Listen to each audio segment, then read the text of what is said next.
5,000 करोड़ से अधिक का नशे का कारोबार। दाऊद का गुर्गा, जिसे कहते थे ड्रग लॉर्ड, आखिरकार भारत की एजेंसियों की गिरफ्त में आ गया है सलीम डोला। ड्रग तस्करी पर नकेल कसने में भारतीय एजेंसियों को बड़ी कामयाबी मिली है। इंटरनेशनल ड्रग स्मगलिंग के आरोपी ताहिर सलीम डोला को तुर्की से भारत ले आया गया है। उसे डॉन दाऊद इब्राहिम का करीबी माना जाता है। रविवार 26 अप्रैल को उसे इस्तांबुल में हिरासत में लिया गया था और 28 अप्रैल को दिल्ली एयरपोर्ट पर डिपोर्ट कर दिया गया। दिल्ली नारकोटिक्स कंट्रोल ब्यूरो ने उसे हिरासत में ले लिया है। खुफिया एजेंसियों के एक ऑपरेशन के बाद इंटरनेशनल एजेंसियों के साथ मिलकर सलीम डोला को भारत डिपोर्ट कराया गया है। इसे एक बड़ी कामयाबी माना जा रहा है। मंगलवार की सुबह एक स्पेशल प्लेन से सलीम डोला को दिल्ली एयरपोर्ट लाया गया। इस वक्त भारत की खुफिया एजेंसियां उससे पूछताछ कर रही हैं। मुंबई के डोंगरी का रहने वाला ताहिर सलीम डोला दाऊद इब्राहिम के ड्रग सिंडिकेट का किंग पिन बताया जाता है। नेशनल नारकोटिक्स ब्यूरो ने उस पर 1 लाख रुपए का इनाम भी रखा था।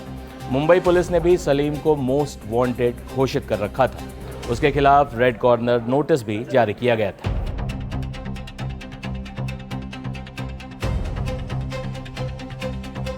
सलीम डोला को भारत लाए जाने पर केंद्रीय गृह मंत्री अमित शाह ने भी बयान दिया। उन्होंने एक्स पर लिखा, नार्को सिंडिकेट के खिलाफ जीरो टॉलरेंस।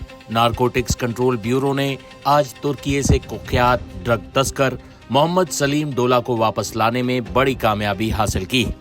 मोदी सरकार के ड्रग कार्टेल को पूरी तरह से खत्म करने के मिशन के तहत हमारी एंटी नारकोटिक्स एजेंसियों ने ग्लोबल एजेंसियों के एक मजबूत नेटवर्क के जरिए सीमाओं के पार भी अपनी पकड़ बना ली। अब वे कहीं भी छिप जाएं, ड्रग सरगनाओं के लिए कोई जगह सुरक्षित नहीं। अब आपको ये भी बता देते हैं कि ये सलीम डोला आखिर है क्या भला। 59 साल का सलीम डोला मुंबई के डोंगरी का रहने वाला है। लगभग 1 दशक पहले वो भारत से फरार हो गया था। तब से ही पुलिस उसकी तलाश में जुटी हुई थी। सलीम डोला भारत के कई राज्यों में ड्रग तस्करी का नेटवर्क चलाता था। विदेशी ड्रग नेटवर्क्स में भी सलीम डोला गहराई से जुड़ा हुआ था। आरोप है कि वो दाऊद इब्राहिम और सलीम मिर्ची का नारकोटिक्स का पूरा बिजनेस संभालता था। शुरुआत में सलीम डोला गुटखा बेचा करता था। वो मुंबई और दिल्ली में गुटखा बेचता था, लेकिन इसी दौरान उसकी दोस्ती दाऊद इब्राहिम के करीबी छोटा शकील से हुई थी। इसके बाद वो गांजा की तस्करी करने लगा।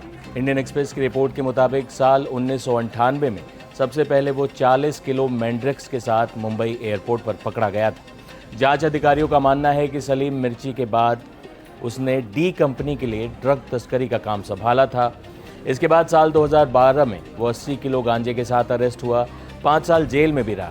2017 में बाहर आया तो उसने सिंथेटिक ड्रग बनाना शुरू किया। इसे नाम दिया बटर। ये ड्रग फेंटानिल जैसे खतरनाक ओपियोइड से बनता है। एक रिपोर्ट के मुताबिक 2017 में डायरेक्टर ऑफ रेवेन्यू इंटेलिजेंस ने सलीम डोला को जब गिरफ्तार किया था तो एजेंसी को पता चला था कि समुद्र के रास्ते कुवैत ले जाने से पहले उसने 5 करोड़ रुपए से ज़्यादा कीमत के गुटखा के लगभग 1 लाख पाउच तस्करी कर दिए जो जब्त हुए। ये माल गुजरात के पीपा वाव पोर्ट और दिल्ली के एक गोदाम से जब्त किया गया था।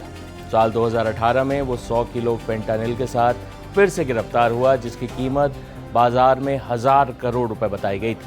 एजेंसियों का कहना है कि उसका सिंडिकेट एमडी, जिसे मेफेड्रॉन कहते हैं, उसे बनाने में पैसा लगाता था, प्रीकर्सर केमिकल की सप्लाई करता था और महाराष्ट्र गुजरात में सीक्रेट लैब चलाता था।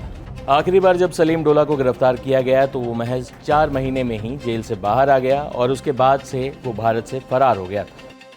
जून 2025 में सीबीआई ने एक बयान में बताया था, मुंबई पुलिस को कुर्ला पुलिस स्टेशन में एफआईआर नंबर 67/2024 के तहत ताहिर सलीम डोला की तलाश।